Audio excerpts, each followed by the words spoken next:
Alors, bonjour Christian Grattalou. Bonjour Elvan Lambry. Alors, merci d'avoir accepté cette deuxième invitation. Donc, c'est notre deuxième épisode de notre rencontre avec vous. Il y aura donc peut-être des redites avec l'épisode précédent, mais ce sera aussi l'occasion d'approfondir certains des aspects que l'on a évoqués la dernière fois. Alors, la question qui sera au cœur de cet entretien sera la suivante. Comment s'est poursuivi votre chemin avec la géohistoire entre les années 1990 à nos jours? Et donc, on va voir ça en trois étapes qui mêlent toujours espace et temps.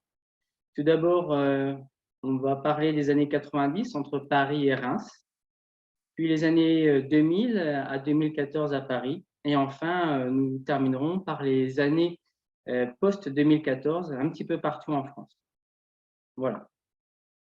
Alors, on va commencer. Donc, tout d'abord, les années 90 entre Paris et Reims. Alors, on va revenir un petit peu, si vous en êtes d'accord, sur vos années de doctorat avec Roger Brunet durant la période 90-94. Alors, ce que j'aimerais savoir pour commencer, c'est bien comment s'est passée cette rencontre et comment Roger Brunet était comme directeur de thèse. Alors, Roger Brunet, c'est quelqu'un qui est toujours vivant, d'ailleurs, avec qui j'ai régulièrement des échanges et pour qui j'ai toujours la plus grande admiration. Alors, c'est une chance d'avoir pu avoir un géographe qui vous impressionne et qui vous cadre et qui, en même temps, respecte tout à fait le chemin que vous prenez, qui n'est pas le même, qui n'est pas du tout historien, Brunet. C'est pas vraiment sa préoccupation. Donc, il y a néanmoins quelque chose qui n'est pas une nuance, parce que vraiment, je ne peux que me louer d'avoir eu Brunet pour directeur de thèse, mais mon maître à penser, mon père spirituel, qui est quelqu'un avec qui j'ai tissé ensuite une très longue amitié et pour qui j'éprouve une grande peine qu'il soit décédé en décembre dernier, était François Durand d'Astès.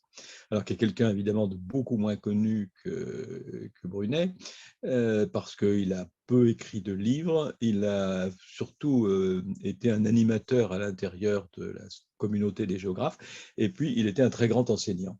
Et au fond, écrire des livres, ça ne l'intéressait pas beaucoup. Alors il en a fait à la commande, entre autres des commandes de Brunet, puisqu'il a été responsable d'un volume de la géographie universelle.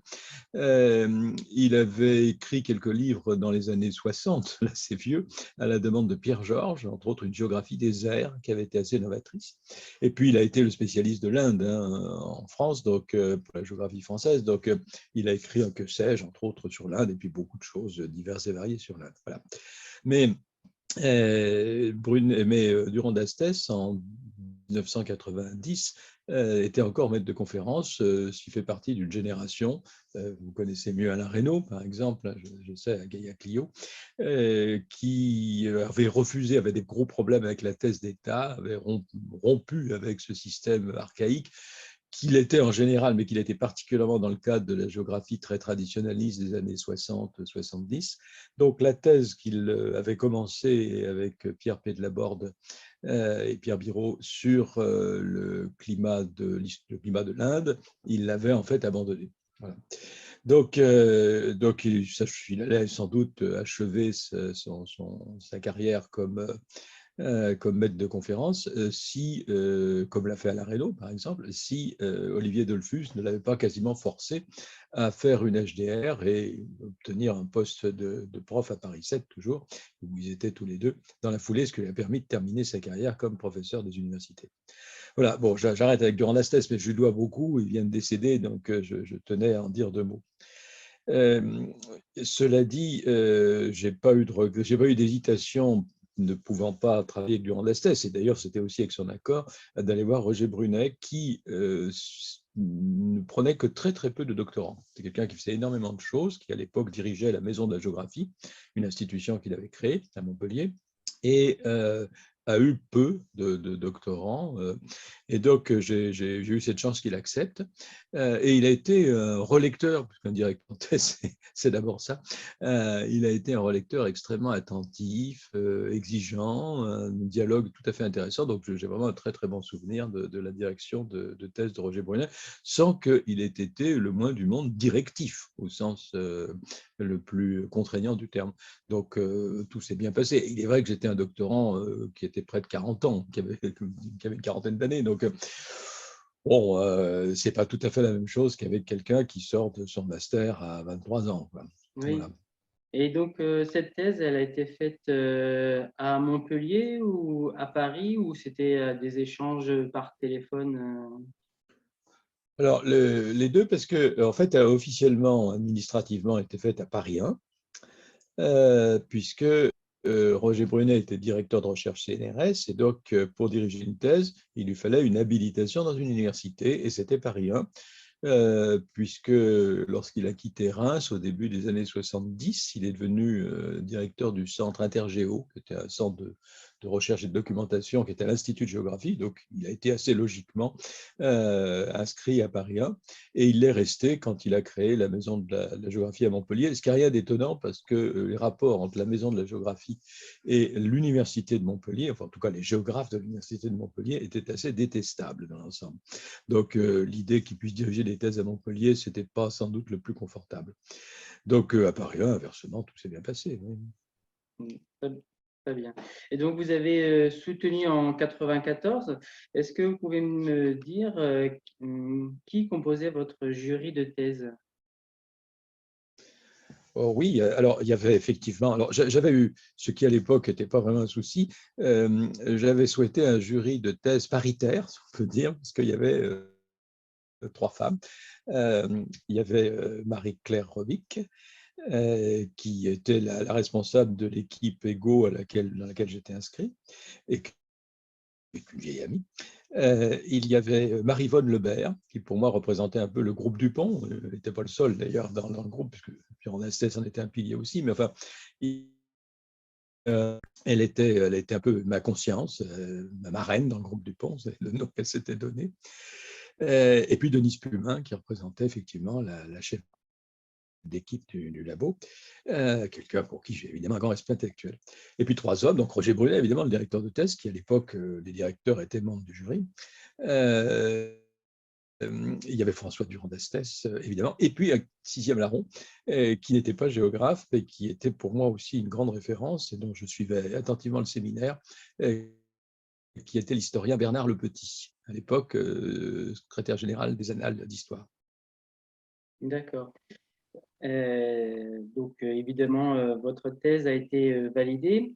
Puis ensuite, elle a été publiée en 1996 aux éditions de la Maison de Montpellier, hein, sous le petit livre qu'on connaît tous, Lieu d'histoire. Avec votre doctorat, Excusez-moi, je oui, peux faire une petite incise plus oui, de contextualisation. Je voulais dire, quand vous m'avez interrogé sur les années 70 et 80, c'était pour moi une époque où professionnellement j'étais un enseignant du secondaire. C'est pas, d'ailleurs, je suis resté en tant que prof de prépa jusqu'en 94, mais où l'essentiel de mon activité était lié plutôt à des questions de didactique, puisque j'ai très vite été formateur d'enseignants. Et une bonne partie des travaux qu'on peut qualifier de recherche, disons au moins des articles que je publiais, relevaient de la didactique. La géohistoire était un peu, non pas un jardin secret, parce que je faisais quand même quelques textes, mais c'était quelque chose en plus. Et le début des années 90, pour moi, montre le renversement de l'affaire, parce que c'est là où j'ai fait une thèse fondamentalement de géohistoire, même s'il y avait une part de didactique. J'ai le livre dont on va parler, ne concernait que la partie géohistoire. D'autre part, j'ai à ce moment-là participé à des colloques, entre autres avec Bernard Le Petit, où la partie de la dimension historique était nettement prédominante.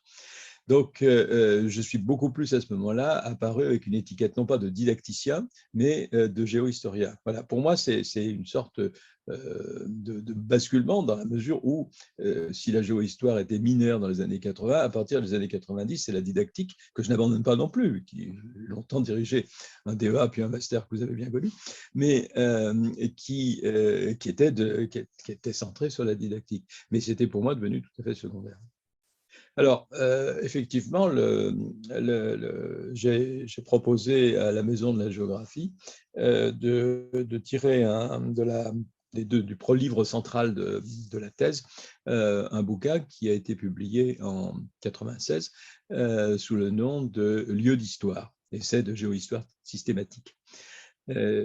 C'est un bouquin qui était très modeste, enfin, qui avait une particularité d'écriture, qui va peut-être développer un troisième mot qui est chorématique, c'est qu'il était pour partie écrit en texte, bien sûr, comme tout livre, et pour partie écrit en figure, on peut dire en carte, dans la mesure où on accepte l'idée que les représentations chorématiques, les modèles graphiques, j'aime mieux dire ça, en géographie, sont à proprement parler des cartes. C'est un terme que personnellement, je ne défendrais pas, mais que Brunet, lui, défendait mordicus. Ça me semble un débat secondaire. Il faut bien voir qu'à l'époque, ça me situait tout à fait du côté de Brunet. Je veux dire par là que non seulement il est l'inventeur du mot Corem, défenseur de sa volonté systématique, mais que la Maison de la Géographie l'avait popularisé et que dans les difficultés d'enseignement de la géographie ou les problèmes de méthode et même de finalité de l'enseignement de la géographie à l'élémentaire et au secondaire, la chorématique avait pris une place très particulière qui avait suscité des réactions particulièrement virulentes de conservateurs type Jean-Robert Pitt, mais aussi de gens qui étaient des novateurs à d'autres points de vue, en particulier Yves Lacoste, qui se livrait, qui rêvait d'une sorte de combat des chefs avec Brunet, que Brunet a toujours refusé. Voilà, donc ça se situait dans un champ assez polémique, y compris l'écriture de ce bouquin. Si on relit aujourd'hui, le plus grand monde doit le faire, mais enfin, si on lit aujourd'hui l'introduction ou la conclusion, c'est très net, quoi, les relations avec l'illustration et défense de l'écriture chorématique. Voilà.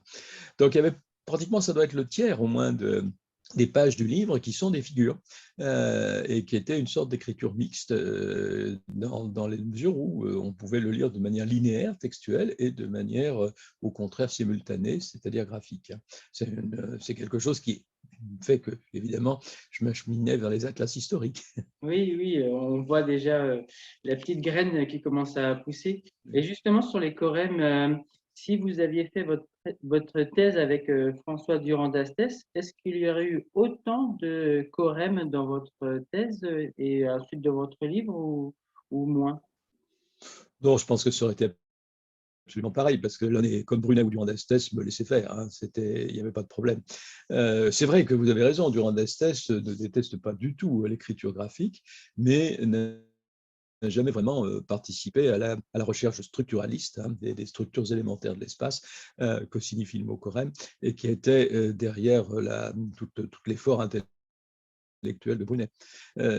Mais inversement, c'était un pédagogue graphique aussi, donc c'est facile à voir. D'ailleurs, il suffit de prendre le volume de la GU sur l'Inde pour voir qu'il y a une abondante illustration très simplifiée, très schématisée, très pédagogique.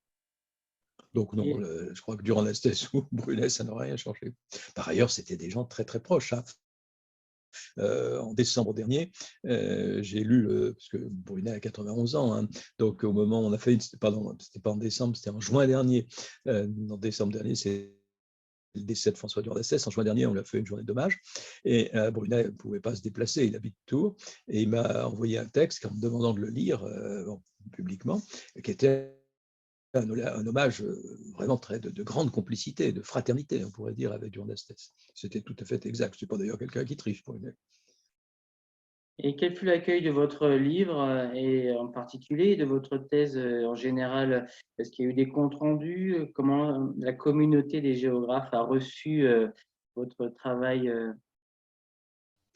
Alors, à vrai dire, c'était pas totalement. Je crois pas que c'est beaucoup surpris parce que, comme on l'a vu avec l'évocation du débat Brunet, la communauté était très clivée à ce moment-là. Donc, à l'intérieur de la partie modélisatrice dans laquelle je m'inscrivais, qui n'était pas forcément chorémétrique, Denise Plumin, par exemple, n'est pas du tout une fan des chorèmes, mais c'est une grande modélisatrice mathématique. Donc, dans tout le monde qui tournait autour de la revue L'Espace géographique, il n'y avait aucun problème. Ils savaient ce que je faisais, ils l'ont abondamment utilisé et ça a même fait des petits, si j'ose dire. Il y a eu un certain nombre d'auteurs qui s'en sont inspirés. Donc, vous avez là, il y a des choses ont bien fonctionné. À l'inverse, je suis devenu évidemment quelqu'un qui était tout à fait un adversaire, enfin vu comme un adversaire de la part des anti-modélisateurs graphiques comme Lacoste. Ce qui fait que d'ailleurs, ça aboutit à une chose amusante, c'est que comme Lacoste et Brunet ne pouvaient pas débattre par refus de Brunet, quand des gens avaient envie de créer un débat, ils invitaient leur second, si vous voulez. Ce qui fait que Béatrice Gibelin, qui aujourd'hui dirige la revue Hérodote, et qui était la fille spirituelle d'Yves Lacoste, son bras droit, a beaucoup ferraillé en particulier avec moi. On s'est retrouvés, ce qui fait d'ailleurs qu'au bout d'un petit moment, on était devenus très complices et qu'on s'entend fort bien aujourd'hui. Mais alors qu'effectivement, dans tous les cas, on est géographe, on est cartes, enfin bon, au fond, c'était des querelles de famille, mais c'était quelque chose qui, effectivement, m'a situé et confortait aussi une certaine vision de la didactique très modélisatrice, qui était aussi, les didacticiens avaient été les principaux utilisateurs de la chorématique. Et du côté des historiens? Les historiens, ça a été. Les historiens, j'ai pas eu de chance. Alors, j'ai pas eu de chance. Ce bouquin, plus exactement, n'a pas eu de chance de deux manières. D'une manière assez, disons, purement pratique, c'est que la Maison de la Géographie, quand en 95 Chirac a été élu et que donc la droite est revenue au pouvoir au moins pour 2 ans. Brunet avait pris sa retraite, enfin il a pris sa retraite à 65 ans, le directeur de recherche sont obligés de le prendre, donc en 96, et les mouvements les plus réactionnaires de la géographie en ont profité pour faire liquider la Maison de la Géographie. Ça a été assez vite d'ailleurs.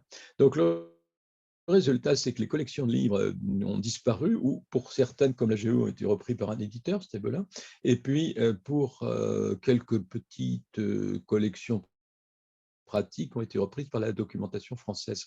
Mais pas du tout la plupart des autres collections, dont cette collection rouge là, de Reclus, a disparu.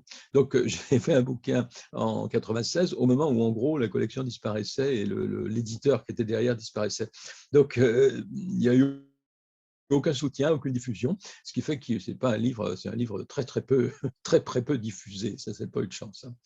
La deuxième chose, c'est que le livre d'histoire est dédié à Bernard Le Petit, qui est mort 3 mois avant la sortie du bouquin. Il s'est fait écraser en faisant son jogging, c'était un peu absurde, mais ça a été un gros manque pour le lien entre l'histoire et la géographie. Or, c'était mon principal interlocuteur en histoire. Donc, il y a eu un moment un peu, qui a un peu rompu, rendu plus difficile le lien. Ensuite, oui, les choses se sont mieux passées. Assez rapidement d'ailleurs, parce que j'ai pu progressivement m'intéresser à de la cartographie historique. Donc, avec votre doctorat en poche, donc vous êtes devenu docteur, et ensuite, vous avez migré à Reims, où vous êtes devenu maître de conférence à Reims, et c'est là que vous avez retrouvé Alain Reynaud. Alors, je voulais savoir comment ces années de maître de conférence à Reims, à l'université de Reims, se sont passées, et de quel cours vous étiez en charge? Alors, d'abord, j'ai un très très bon souvenir de l'université de Reims, sauf que c'était à Reims que j'habitais la Seine-Saint-Denis, parce que ma femme était prof qui était devenue l'IUFM d'ailleurs, de Seine en Seine-Saint-Denis. Et donc, avec des déplacements pendulaires, ça ne me permettait pas d'avoir la présence qu'on peut avoir quand on veut régulièrement enseigner, s'occuper des étudiants. Mais ça m'obligeait effectivement à pas mal rester à Reims, mais comme en même temps mes enfants étaient jeunes, très jeune à l'époque, j'étais obligé de me partager. Donc, sinon, pour moi, ça a été un souvenir professionnel assez merveilleux. Enfin, il y a vraiment, je veux dire par là qu'on était une équipe d'une douzaine de géographes. Il y avait bien quelques mésententes en géographie physique, mais pour le reste, c'était une grande complicité. Alain Reynaud était une personnalité intellectuellement assez forte, qui centralisait les choses et qui les centralisait aussi sur le plan administratif d'ailleurs. Par exemple, c'est lui qui organisait les structures d'enseignement, donc ça aidait. Et puis tous les autres enseignants étaient tout à fait des gens qui avaient été formés dans l'équipe qu'avait rassemblé Roger Brunet. Parce qu'il faut dire que le créateur du département de géographie de Reims, université créée dans les années 60, était Roger Brunet, qui avait, entre autres, il restait sa toute première revue, qui s'appelait Le Tigre, les travaux de l'Institut de géographie de Reims, où j'ai publié un gros volume de chorématique. Et donc c'était vraiment tout à fait agréable. J'ai eu en charge quatre principaux enseignements, que j'ai d'ailleurs largement transporté à Paris 7 ensuite.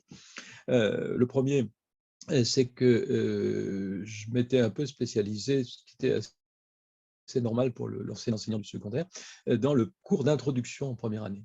Le premier cours de géographie, celui auquel les premiers étudiants étaient confrontés et qui était un cours qui s'adressait aux futurs géographes, futurs licenciés en géographie, mais aussi aux historiens. Donc un gros cours d'amphi, parce qu'à l'époque, il y avait pas mal d'étudiants, qui était lourd et donc qui m'entraînait beaucoup de corrections, mais qui était un cours stratégique pour faire d'ailleurs basculer parfois des historiens vers la géo. Enfin bon, c'était amusant. Donc ça a été le premier type d'enseignement. Le deuxième était le fait que j'étais un peu le cartographe. Il n'y avait pas de cartographe plus professionnel, comme dans des universités avec un effectif beaucoup plus large. Donc, j'ai régulièrement assuré en troisième année un cours de cartographie. Au début, en reprenant un peu, en partageant l'enseignement avec celui qui le faisait jusque-là, qui était Jean de Migaud, un vieux fidèle de Brunet. Et puis, dans un deuxième temps, en prenant en charge le cours, donc ce n'était pas un cours hyper technique. Il ne s'agissait pas de former des professionnels de la géo, de les préparer à passer le concours des masters, enfin, des DESS à l'époque, hein, des diplômes spécialisés des techniques de cartographie. Mais il s'agissait de leur donner un peu de formation, enfin pour ceux qui allaient faire quelque chose, une formation professionnelle plus polyvalente. Puis bien sûr, je pensais à ceux qui allaient être enseignants du secondaire. Donc, il y avait c'était pour moi un cours auquel je me suis beaucoup amusé parce que ça permet de faire des tas de structures pédagogiques, enfin, d'initiation pédagogique assez intéressantes, utiliser des jeux, par exemple. Ça, c'est des choses que j'aimais bien. Et puis, Alain Reynaud avait placé, sans m'en parler d'ailleurs d'entrée, un cours de géographie historique qui n'avait jamais existé jusque-là à Reims, qui s'adressait aux géographes, s'ils le voulaient, mais aussi aux historiens. Donc, c'était un cours de licence où j'ai effectivement pu tranquillement faire de la géohistoire. Voilà. Donc, ça s'appelait géographie historique par prudence, si vous voulez, mais c'était de fait un cours de géohistoire. Et puis, quatrième chose, c'est que l'une des grandes activités de Reims, qui marchait très bien, était de préparer au CAPES, très peu à la grecque, bien sûr, mais surtout au CAPES. Et donc, essentiellement des historiens d'ailleurs qui le passaient, mais qui avaient de très bonne réussite, enfin, proportionnellement par rapport au nombre d'étudiants. Hein. C'était une bonne prépa. Et donc, évidemment, la Reynaud aussi était beaucoup engagé, et donc je l'ai secondé pendant les 4 ans que j'ai passé à Reims. Voilà, c'était les 4 types d'enseignement. J'avais aussi, parce qu'il y avait eu des débats, accepté de diriger des maîtrises, ce qui existait à l'époque, en actuelle première année de DEA, qui était plus lourde que le mémoire de première année de DEA aujourd'hui.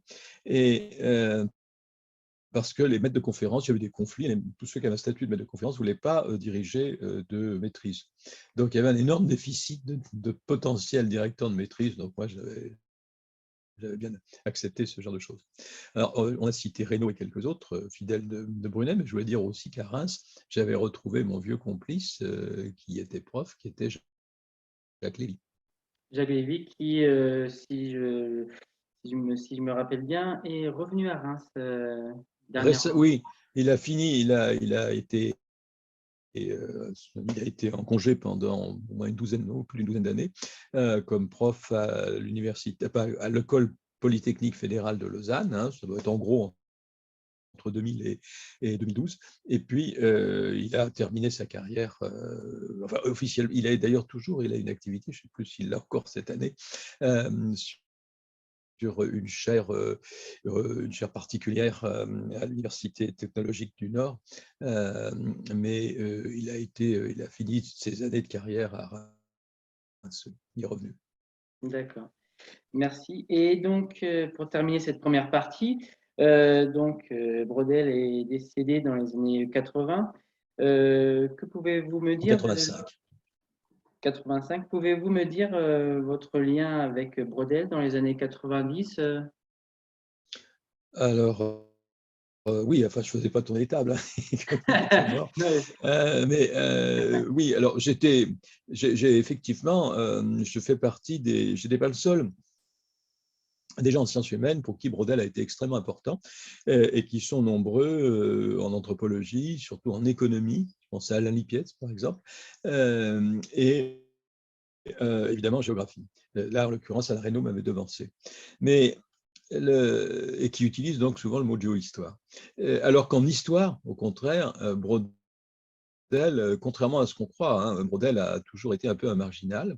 Évidemment, c'était le pape, d'une certaine mesure, de la nouvelle histoire. C'est lui qui dirigeait le HESS, mais qu'il avait largement créé. Hein, c'était Lucien Febvre qui avait créé la 5e section des hautes études. Mais malgré tout, il n'a jamais pu accéder à la Sorbonne. Hein. C'est tant dans les années 30 qu'après la Seconde Guerre mondiale, la Sorbonne lui a été fermée. Le monde universitaire au sens traditionnel était beaucoup plus événementialiste. Et d'ailleurs, Marc Bloch lui-même n'a jamais réussi à rentrer à la Sorbonne malgré Lucien Febvre. Donc, évidemment, on peut difficilement dire de quelqu'un qui dirige la MSH de Paris et qui est prof au Collège de France qu'il est un marginal, mais il était décalé par rapport au monde universitaire. Et historien. Et ça a continué ensuite intellectuellement, ce qui fait que les grandes perspectives, le temps long, tout ce qui aurait pu, au fond, favoriser l'histoire globale en France, ne l'a pas fait. Et il faut attendre bien plus tard, hein, puisque encore en 2006-2007, quand je vais écrire Géohistoire de la mondialisation, on en parlera peut-être, et c'est l'histoire globale était encore mal vue. Hein. C'est Patrick Boucheron qui va libérer, si j'ose dire, la vision globale qui se porte très bien aujourd'hui dans l'histoire française. tout à fait. Alors, en 1998, vous obtenez un poste de professeur à Paris 7. Vous quittez donc Reims et vous revenez à Paris pour continuer votre carrière. Alors, donc les années 2000 à 2014 à Paris, et tout d'abord les années à Paris 7, c'est une université que vous retrouvez, hein, puisque vous l'aviez quittée en tant qu'étudiant. Alors, quelle différence en tant qu'étudiant et en tant que professeur dans cette université? Quelle différence avez-vous remarqué maintenant que vous êtes passé de l'autre côté à Paris 7? Oui, c'était assez drôle parce qu'en 98, c'est le moment où terminaient leur carrière les gens qui avaient été mes profs. Quand j'étais, alors d'abord durant la STES, hein, puisqu'on a même fait un cours ensemble pendant 2 ans, mais il a pris sa retraite officiellement 1 an après mon arrivée. Je ne suis pas sur son poste, j'étais sur un poste qu'avait fait créer Olivier Dolphus. Et puis tout un tas d'autres enseignants qui n'ont pas forcément c'est un nom impérissable, hein, mais qui étaient de très bons enseignants, dont j'avais un bon souvenir en tant qu'étudiant, des gens qui s'appelaient Payon, Lenormand, etc., et que j'ai retrouvé en tant que mes profs. Et bien sûr, j'ai retrouvé durant thèse donc, et Dolphus. Mais Dolphus, c'était un peu difficile parce qu'il venait d'avoir un AVC et il était très diminué à ce moment-là. Donc, certes, j'avais l'impression que rien n'avait changé. Et en géographie, c'était un peu vrai, ce qui veut dire aussi que toutes les évolutions de la géographie des années 80, l'introduction d'une géographie plus subjective, plus sociale, du sensible, etc. Alors là, ça ne pénétrait pas et on restait quand même dans un domaine de la géographie qui était combattante et en pointe dans les années 70, c'est-à-dire modélisatrice, quantitative et tiers-mondiste aussi, avec une part importante de gens qui travaillaient sur des pays du Sud, comme on disait, on s'était mis à dire, comme Dollfuss, bien sûr, mais aussi comme beaucoup de géographes africanistes qui étaient présents. Bon, ça n'avait pas beaucoup changé, justement, donc je n'étais pas surpris. En revanche, l'atmosphère générale, la structure des sciences humaines avait profondément changé et j'étais déçu, je veux dire. Non, c'était une grande université avec des grands noms, ça c'était important, mais ce qui était novateur, et dont je ne percevais pas très bien quand on est étudiant, les choses apparaissent normales, on vous donne des grilles de cours, on entend que c'est comme ça que ça doit être, mais rétrospectivement, j'avais bien compris que j'avais affaire à des gens qui étaient très innovants, en particulier du côté des historiens, et qui avaient, qui avait un petit peu, qui, de ce point de vue-là, était devenu un petit peu plus banal, avait été revenu dans les divisions historiennes en particulier, tout à fait classiques. Alors, je veux dire par là que le projet de Paris 7 en sciences humaines avait été de décloisonner. Ça, c'était très, très net. Il s'agissait, non, par exemple, de ne pas faire une grosse, ou une moyenne, disons, quand même, ça n'aurait pas été si bon que ça, moi, UFR d'histoire, ou UFR de géographie, mais de faire une UFR qui s'appelait GHSS, Géographie, Histoire et Sciences sociales, c'est-à-dire des historiens, des géographes, mais aussi des économistes, des sociologues, des anthropologues. Alors, c'est exactement ce que j'ai connu quand j'étais étudiant. Et puis, ce qui fait que d'ailleurs que j'avais enchaîné une licence d'anthropologie sur ma licence de géographie et avant sur la licence d'histoire. Donc, cet décloisonnement des sciences sociales, pour lequel je milite toujours, je viens de participer à un groupe qui vient d'éditer un bouquin qui s'appelle pour une science du social. Ce décloisonnement, il avait beaucoup régressé. Et entre autres, l'histoire qui avait été bâtie au départ par Vidal-Naquet comme sans spécialité traditionnelle. Il n'y avait pas des modernistes ou des médiévistes, par exemple, mais des historiens éventuellement sur des thèmes où les périodes n'avaient pas forcément du sens. Par exemple, Chénaud sur la Chine, un grand historien de la Chine, Catherine Kokrividovitch sur l'Afrique noire. Donc, cette logique décloisonnée, elle n'existait plus. Et l'un des tout premiers débats administratifs auxquels j'ai assisté était une querelle tout à fait banale, d'ailleurs, en France, où des médiévistes ou des modernistes, je ne sais plus dans quel ordre c'était, disaient vous avez eu un poste de moderne, il nous faut un poste de médiéval. Voilà, c'est pas. Bon, oui, c'est partout pareil, mais justement, c'était dommage. Et alors, le lien avec les économistes était devenu faible, même s'ils étaient dans ils étaient restés dans la même UFR. Et puis, les anthropologues étaient partis, ils avaient d'ailleurs même plus ou moins disparu, et les sociologues aussi avaient créé leur propre UFR qui s'appelait Sciences sociales. Alors, c'était dommage, quoi, d'avoir quelque chose qui s'était banalisé, ou qui avait au contraire été représenté un laboratoire au sein des universités parisiennes. Voilà, mais cela dit, j'étais quand même très content d'être dans une université où c'est vrai que le dialogue avec ne serait-ce par exemple le littéraire est absolument passionnant. Alors, donc, durant ces années de professeur à Paris 7, c'est durant ces années-là que vous avez passé votre HDR? Ah non, pour prof, il fallait l'HDR. Ah oui, Donc, l'HDR, non, j'avais fait cette chose qui aujourd'hui serait considérée comme scabreuse, et je l'ai fait à l'incitation de François Durand d'Astès de faire une HDR juste 2 ans après le doctorat. Alors, c'est vrai que j'avais fait un doctorat à 43 ans, donc ce n'était pas tout à fait pareil. Ça n'aurait pas été la même chose si je l'avais soutenu à 28 ans. Voilà, donc j'ai passé l'HDR qui m'a permis d'être candidat, d'être qualifié pour les postes de professeur en 97 et d'être candidat en 98 à Paris 7. et donc c'est cette HDR qui a donné naissance à Géohistoire de la mondialisation? Non, Non? non, non, non, non.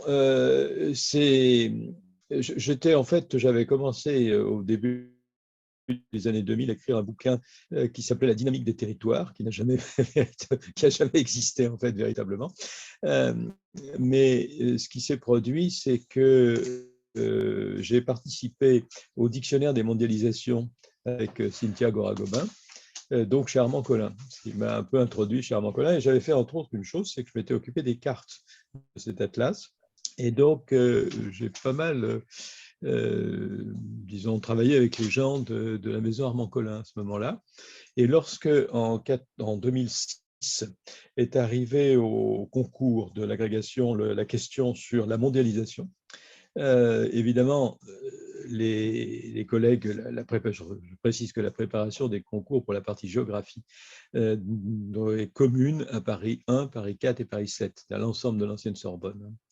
Donc, j'ai évidemment à ce moment-là pris en charge cette question. Ça veut dire que j'ai eu le plaisir de faire cours dans l'amphi Richelieu à Sorbonne. C'est toujours faire du théâtre, c'est un vrai théâtre, l'amphi Richelieu. Mais surtout, j'en ai profité pour proposer à Armand Collin de faire un volume de la collection U qui soit consacré à l'aspect historique de la mondialisation, puisqu'il y avait une géographie de la mondialisation qui existait déjà. Et donc, j'aurais proposé la dimension plutôt historique et ils ont tout de suite accepté, parce que j'étais un peu dans la maison déjà. Donc, j'ai fait ce bouquin rapidement pendant l'été 2006. Et donc, il est paru au printemps, ou même en février 2007. Voilà. Alors, il a très bien marché. Bien sûr, parce que c'était une question de concours, ça c'est très conjoncturel, hein, même si ça a duré 3 ans en fait, mais surtout parce qu'il n'y avait pas beaucoup de bouquins, maintenant il y en a plein, mais il n'y avait pas beaucoup de bouquins sur l'histoire globale, et que du fait qu'il remontait à la préhistoire, à la différence de ce qu'on entendait d'habitude par mondialisation vu par les économistes, c'est quelque chose qui lui a donné un peu de statut de manuel d'histoire globale en français. Et donc, je l'ai retrouvé dans des manuels de base pour des étudiants d'économie, de sociologie, et même, effectivement, pour les premiers cours d'histoire globale qui avaient lieu et qu'il n'y avait pas d'équivalent dans la littérature, comme on dit, historique française. Donc, c'est celui-là qui a servi. C'est pour ça que très vite, il a été retiré assez rapidement. Et puis, on a fait une deuxième édition en 2010 et puis une troisième édition en 2015. Il me tanne pour que je fasse une quatrième édition, ce que je ne veux pas faire parce qu'il faudra en fait réécrire le bouquin qui était, maintenant on s'en rend mieux compte, très peu environnementaliste. C'est-à-dire que la dimension d'histoire environnementale, qui est maintenant un courant assez fort, et ça se comprend, ça correspond à une demande sociale, et ce à quoi essaye de répondre la classe qui paraît. Là, on avait effectivement quelque chose qui aurait dû être, à mon avis, pris en compte, donc il faudrait réécrire ce manuel, et vraiment, je n'ai pas le temps. On le comprend avec tous les atlas qui sortent en ce moment aux éditions Les Arènes. Alors, durant vos années de directeur de thèse, soit entre 1998 et 2014, vous avez dirigé directement 17 doctorants vers leur soutenance. Alors, Oui, c'est vrai. que retenez-vous de ces diverses directions avec ces étudiants, justement? Bah, euh, Au départ, diriger une thèse, c'est un exercice compliqué parce que c'est un rapport personnel long. Donc, ça suppose qu'on s'entende très, très bien avec… c'est réciproque. En tant que j'ai été ensuite, pendant assez longtemps, directeur de l'école doctorale de l'Institut de géographie à Paris, et c'est une des choses sur lesquelles j'ai toujours insisté quand il y avait des étudiants qui venaient me voir pour faire une thèse. La première chose, c'est de leur dire, est-ce que vous voulez vraiment faire une thèse? Parce que vous vous engagez à 4 ans, 5 ans de bagne, et que vous infligez également à tout votre entourage. Comme ce sont des gens souvent jeunes, bon, qui peuvent être parents, oui, faut bien prendre en compte ça. Puis la deuxième chose, c'est de dire, attention, le couple formé par le doctorant et son directeur, ou doctorante et directrice, c'est un ensemble qui mérite beaucoup de soin, parce que finalement, il y a peu d'engagement interpersonnel dans la vie. Il y a beaucoup plus important, évidemment, quand on choisit son conjoint, mais il y en a quand même peu de professionnels qui soient aussi importants que celui du directeur de thèse. Donc, il faut quelqu'un en qui on ait confiance. Il faut que la confiance soit réciproque. Voilà, parfois, en particulier au début, quand il y a des gens, quand j'ai dirigé le doctorat un peu par hasard, hein, parce que c'était des gens qui étaient venus me voir, bon, ça s'est plus ou moins bien passé, enfin ça aboutit en général à la soutenance, mais ça n'a pas été un travail dont j'ai un meilleur souvenir. Mais inversement, ensuite, j'ai pu peut-être être un peu plus méticuleux dans le choix de l'acceptation de diriger les doctorats, et j'en ai vraiment d'excellents souvenirs. Alors, bon, il y a une procédure qui est assez classique, c'est des étudiants qu'on a connus en master. Oui. Donc, on commence à bien les connaître, on dirige leur projet. Bon. Et puis, il y a des gens qui vous connaissaient par ailleurs et qui viennent vous voir. J'ai évidemment toujours bien accueilli des gens qui avaient fait comme moi, c'est-à-dire qui s'étaient mis sur le tard à faire un doctorat. Et à partir de 2005, j'ai regardé la liste des différents doctorants que vous avez dirigés. À partir de 2005, c'est la première fois que l'on voit dans l'intitulé d'une thèse le mot géohistoire avec la thèse de Géraldine Diamantran, la reproduction de la centralité romaine de la ville éternelle à la capitale de l'Italie, essai de géohistoire urbaine. Est-ce que là, on a l'influence directement de géohistoire de la mondialisation qui fait qu'à partir de 2005, il y a 3 thèses avec le terme géohistoire à l'intérieur? C'est surtout que le terme est devenu suffisamment légitime pour que ça ne puisse pas poser de problème aux doctorants et surtout aux docteurs. Je veux dire par là que parmi les soucis qu'on a quand on rédige un titre, la problématique, qu'on s'intéresse à la constitution juridique, etc., enfin, tout ce qui est le travail d'un directeur de thèse, c'est de faire que la thèse puisse être utile, puisse permettre aux doctorants d'en faire ce qu'ils veulent, c'est-à-dire pour certains de mes ancien doctorant devenir prof de classe prépa et surtout pour d'autres devenir maître de conférence. Donc il faut tenir compte de ça parce qu'il y a des questions tactiques, hein, si vous voulez, qui sont tout à fait non négligeables. Alors, ça ne veut pas dire que ça n'a pas été le cas au début, hein, moi ça ne m'aurait pas gêné, mais les premières thèses, la toute première était celle de Daniel Niclot, hein, qui est plus âgé que moi d'ailleurs, qui était à l'époque prof d'école normale, enfin de prof d'IUFM et qui voulait devenir universitaire en IUFM, ce qu'il a fait. Donc, étant donné c'était à Reims, et étant le didacticien, c'est moi qui évidemment m'y suis collé, c'est un très bon souvenir. Mais ensuite, j'en ai eu d'autres qui étaient liés à des enseignants étrangers. Bon, il fallait, j'ai fait ce que j'ai pu pour les aider, mais ce n'était pas quelque chose dans lequel le mot géohistoire avait des raisons d'apparaître. Donc, Géraldine, c'est autre chose, c'est quelqu'un qui est venu à Paris 7 pour faire. Alors, elle était normalienne d'Ulm, hein, et en général, les normaliens d'Ulm, ils hésitent entre Paris 1 et Paris 4, mais rarement Paris 7, qui est plus marginal de ce point de vue-là. Et puis, ils cherchaient des grands noms souvent. Et donc, elle avait lu, étudiante, géohistoire de la mondialisation. Pardon, excusez-moi, je me trompe, vous ne pouvez pas l'avoir lu puisque ce n'était pas paru. Elle avait lu lieu d'histoire. Et en 99, elle s'est inscrite à Paris 7 pour travailler avec moi. Ça, c'était très, très flatteur. Et elle a fait sa maîtrise. Donc, alors à l'époque, la maîtrise, c'était sur Florence. Mais c'était un peu un brouillon, si vous voulez, qu'elle a fait ensuite dans sa thèse sur Rome, cette fois-ci.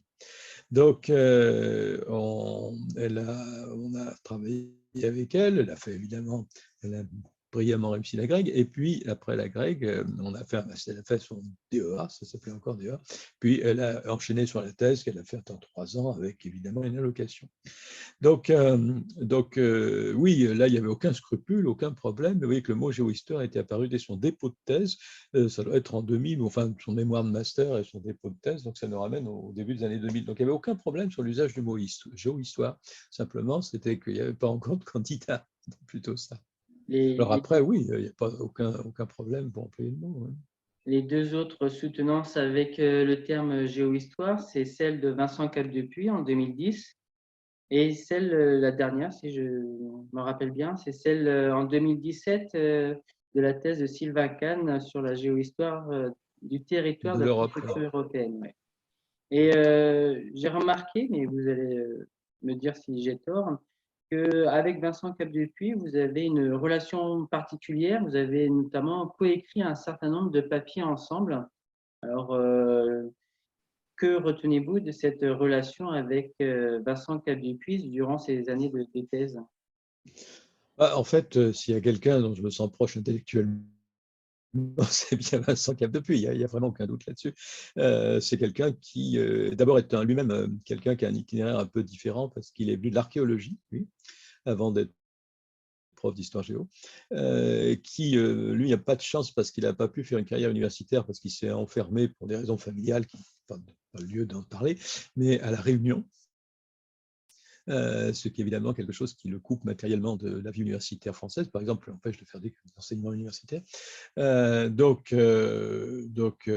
bien dommage, mais il a beaucoup écrit, il a une bonne plume. Et effectivement, il nous est arrivé de co-signer des textes. Et j'espère que ça sera encore le cas d'autres fois. Et justement, qu'est-ce que vous répondez aux étudiants et aux autres personnes qui vous disent que vous ne leur avez, entre guillemets, je cite, hein, vous ne leur avez rien laissé? En effet, contrairement à Yves Lacoste, qui a créé une école française de géopolitique ou une revue spécialement dédiée à la géopolitique, hein, comme Hérodote, certains vous reprochent de ne pas avoir créé une école française de géohistoire ou une revue spécialement dédiée à la géohistoire. Alors, qu'est-ce que vous leur répondez Oui, je pense qu'ils ont pour partie raison. Rien n'empêche à eux de le faire. Mais j'avoue que je ne me sentirais pas très chef d'école. Bon, justement, j'ai toujours milité, comme on le disait tout au début à propos de Paris 7, pour le maximum de décloisonnement et le minimum d'étiquettes.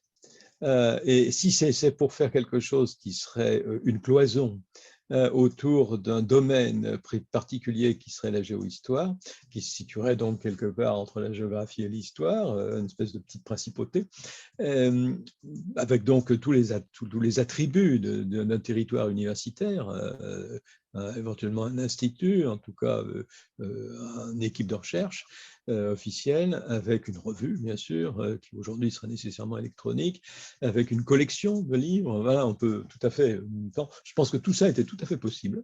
Ça serait d'ailleurs, à mon avis, tout à fait possible encore. Mais pour moi, ça amène, chaque fois que j'ai vu ce genre de choses, à commencer d'ailleurs par Lacoste, ça amène à dépenser beaucoup d'énergie pour justement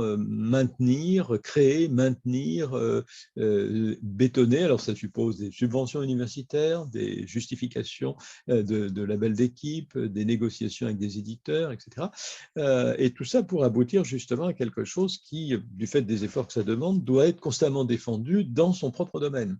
Alors, au contraire, moi, je trouve que plus c'est flou, plus les frontières sont poreuses, mieux c'est sur le plan intellectuel. Et au fond, ça ne donne pas forcément de mauvais fruits s'ils ne sont pas précisément labellisés dans un AOC qui serait géohistoire. Donc non, j'ai personnellement aucun regret de ne pas avoir été une sorte de père d'un courant, même si dans les faits, je vois dans les manuels d'histoire globale qui existent maintenant, au sens histoire d'histoire globale, il y en a même qui existent sous ce pas, je suis un peu défini comme cette espèce de chef d'équipe hein, que vous évoquez. Mais non, personnellement, ça ne correspondait pas du tout peut-être à une forme psychologique, mais surtout à un choix épistémologique.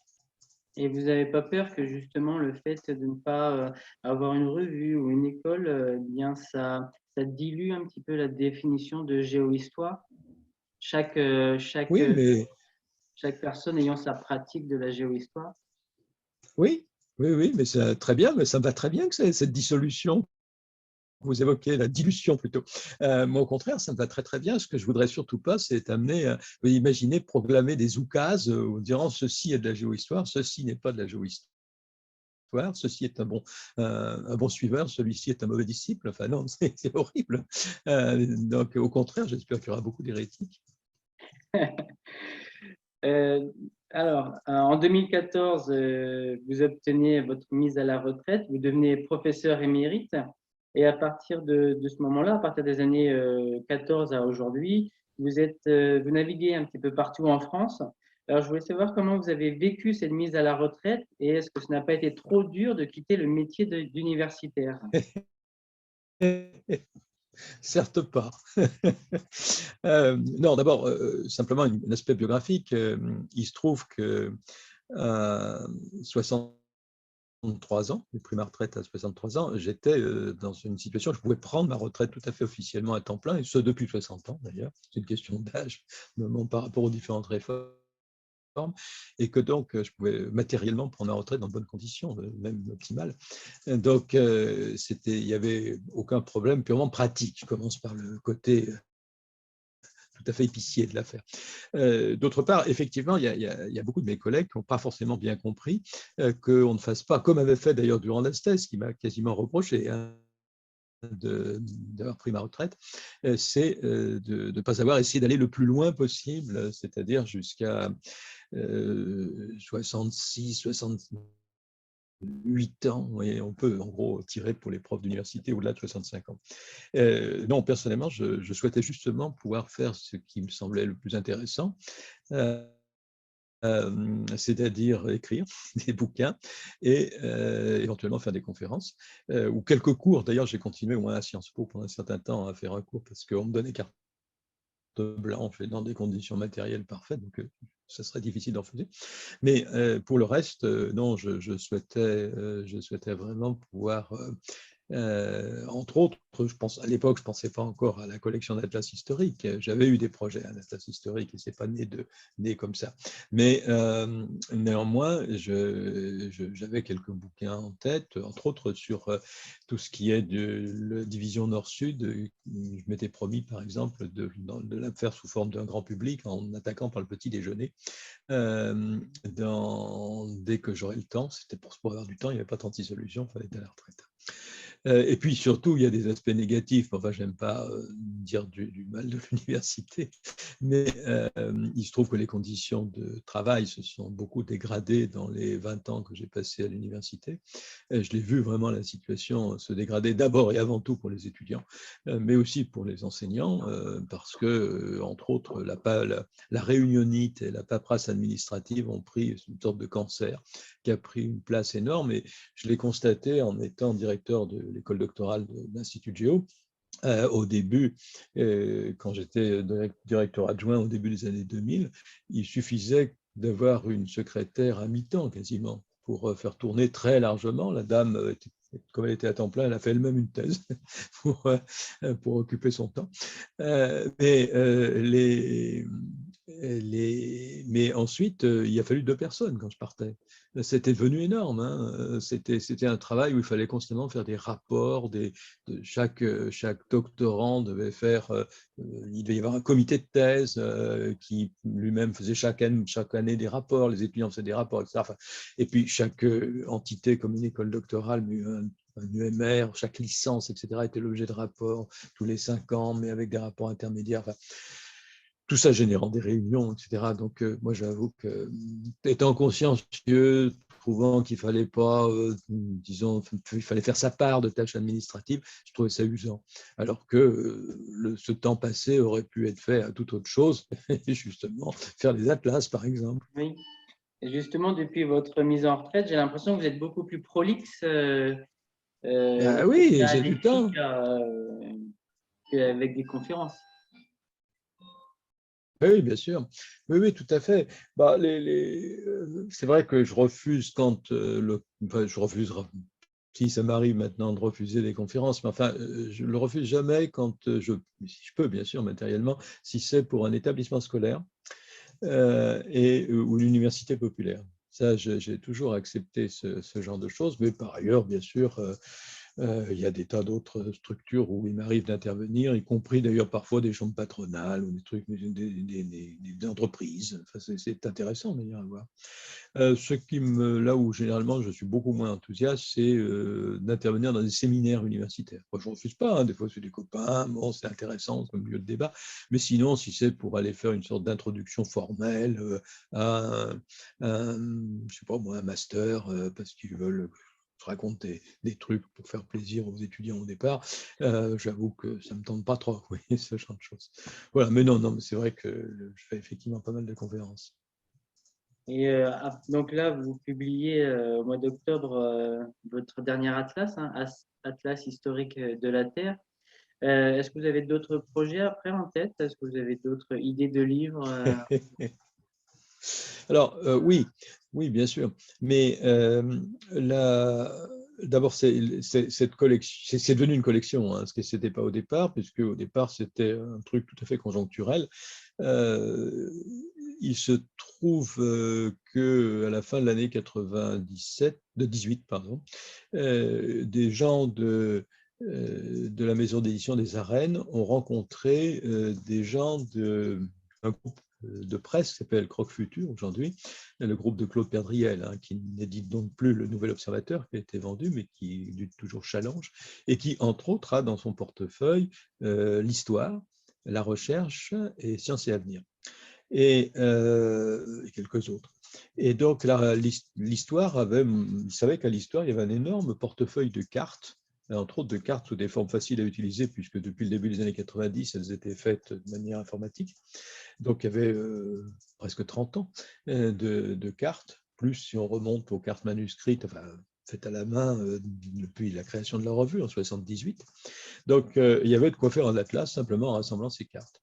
Donc, il se trouve que j'avais déjà fait aux Arènes un atlas qui s'appelait Atlas Global en 2014 et avec une seconde édition en 2016 qui avait bien marché.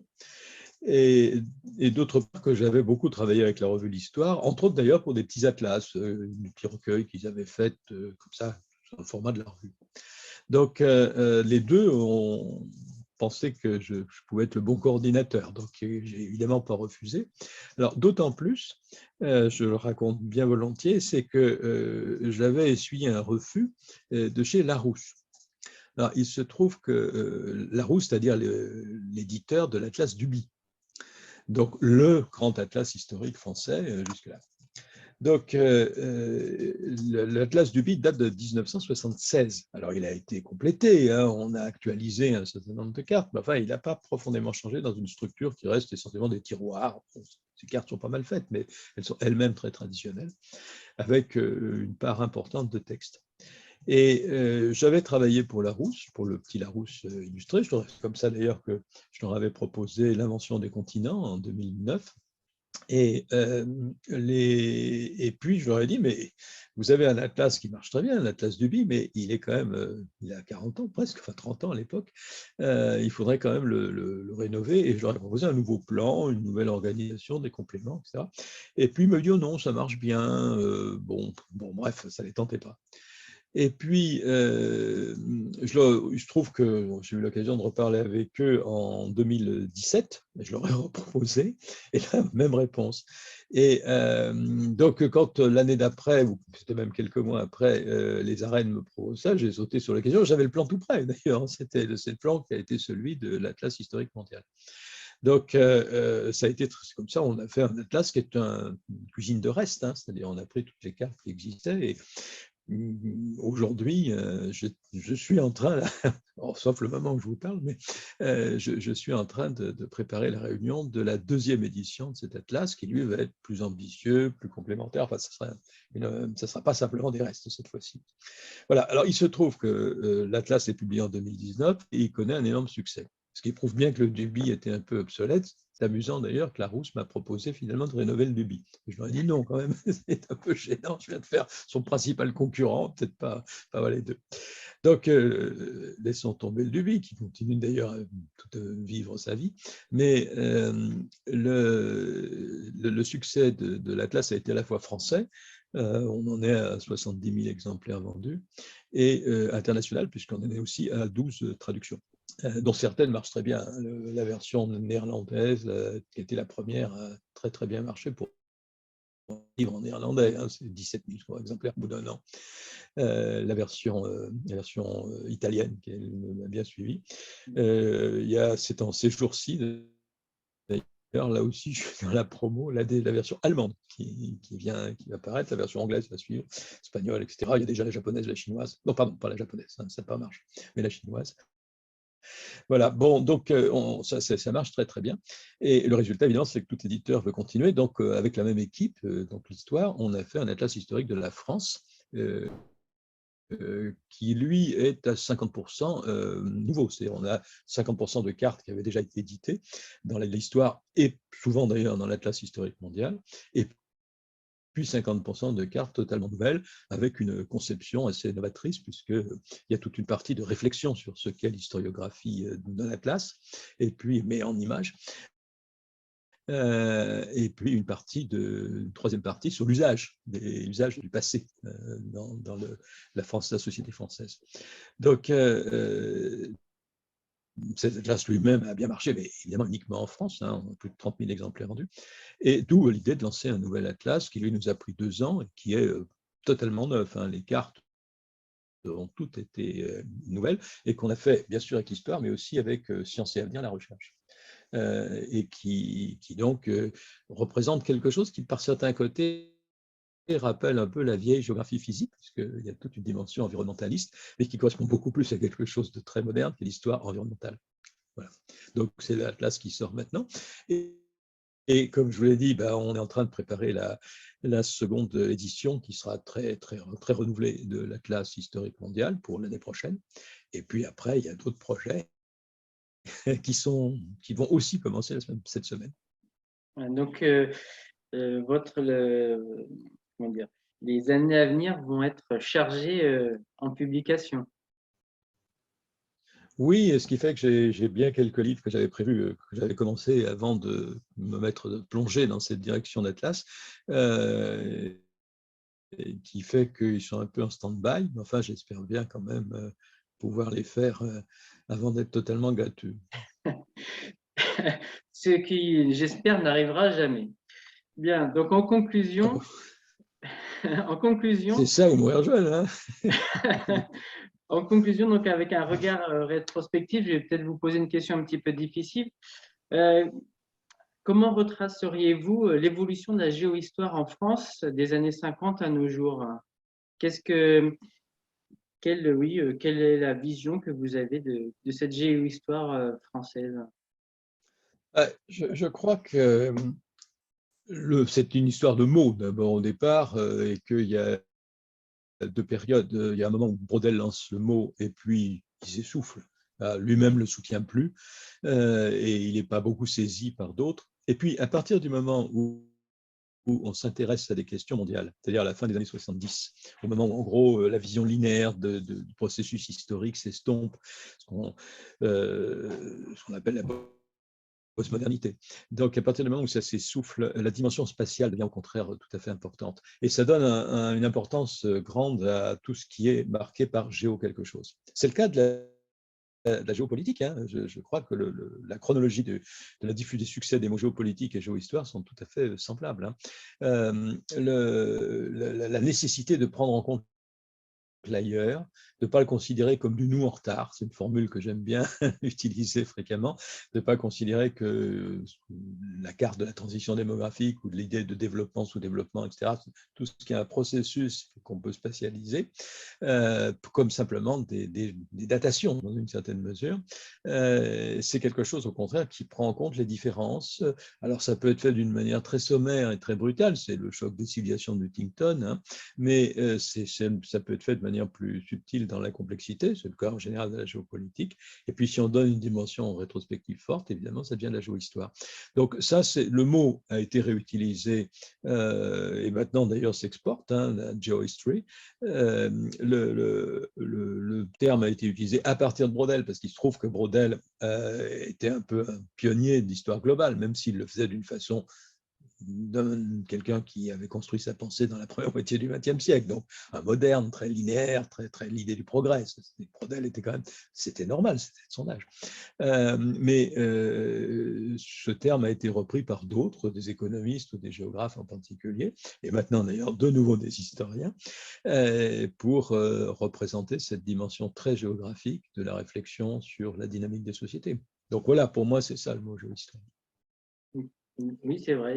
En ce moment, enfin, le terme géohistoire est utilisé dans pas mal de thématiques, la thématique environnementale, la thématique du tourisme et aussi la thématique didactique, puisque avec les programmes 2016 du collège, le terme géohistoire est entré au collège et dans les manuels scolaires aussi. Oui, oui, j'ai vu qu'il a bien pénétré les programmes lycée aussi. Donc, on verra comment ça se passera pour les prochains programmes du collège et du lycée. Si ça consiste entre autres à utiliser des cartes en cours d'histoire, c'est formidable. C'est déjà beaucoup ça. C'est déjà beaucoup, tout à fait. Il ne me reste plus qu'à vous remercier, cher Christian, à vous souhaiter une bonne tournée de promotion pour votre atlas historique de la Terre et votre intervention au FIGE de ce samedi. Merci Christian Gratalou. Merci beaucoup, Redouane, c'est très gentil à vous. Merci, au revoir. Au revoir.